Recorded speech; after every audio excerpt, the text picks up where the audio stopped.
Hi everybody. I would imagine my first video has left a lot of people in shock, no doubt.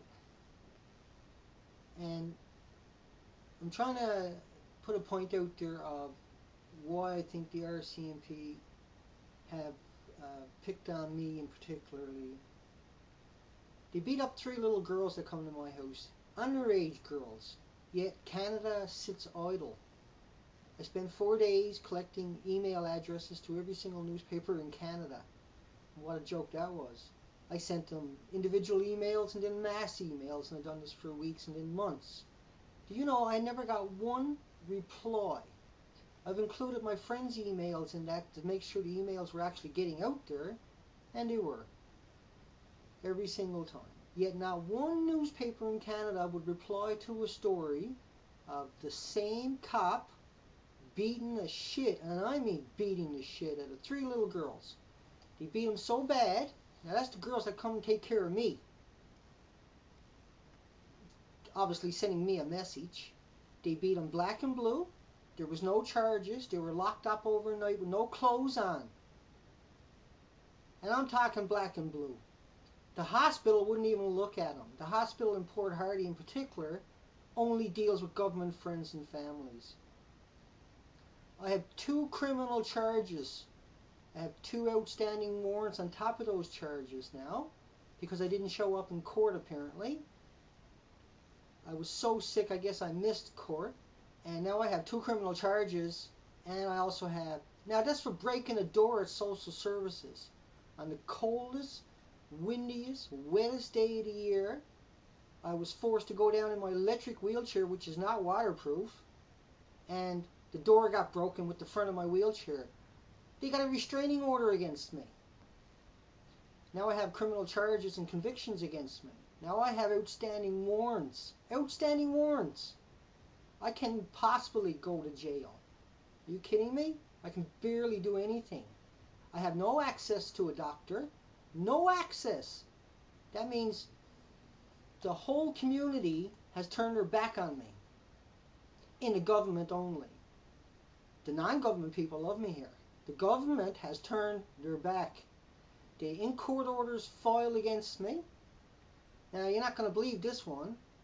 I have been declared a threat to all RCMP. I have been declared a threat by all local government agencies. I have been declared a threat by the local hospital. Are you kidding me?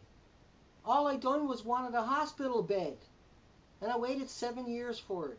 Meanwhile, every government friend and family member got everything that they ever wanted, but the non-government gets nothing. It's like that in every single town, right across Canada, bar none.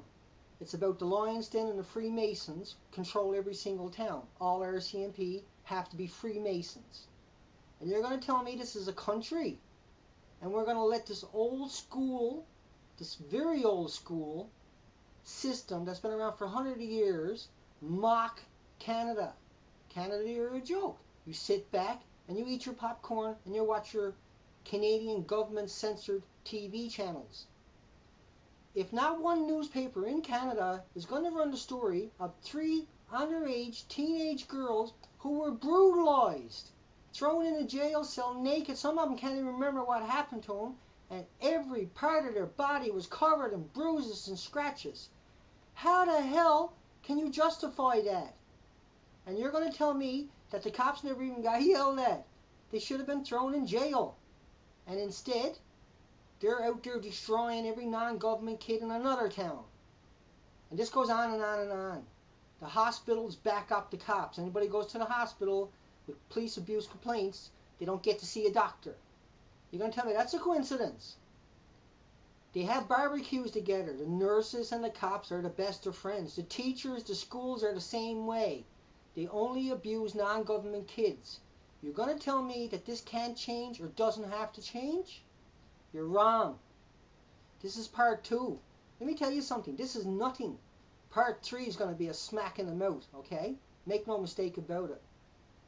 If my site gets taken down, and I've been threatened now to have my sites taken down if I don't take my video down, my last video, number 1. If my site is taken down, I will flood YouTube. Canada media will not run one story. All they do is cover up. They take the police spokesman's story, throw it out there. The victim stories never get heard. The time is now. We are going to have to change. What they're doing to me is only a reflection of what they got away with for generations. To be a cop, you have to come from a government or a police family, a political family. In order to work for CSIS in Canada, you have to come from a prestigious family. How come? Because that's the old family tree, okay? They all got to hide each other's family's crimes. So keep it in the family. Okay, part 3 is coming in about 24 hours. Part 3 is not going to be any fun for anybody to watch, but don't be stupid. Watch the video. I got no reason to lie. I got nothing to gain, okay? All I got to do is tell you the truth and let you make up your own minds. Prove me I'm wrong. I can prove I'm right. You try proving me I'm wrong.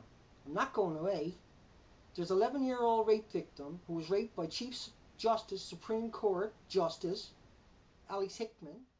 Nobody in Canada cares.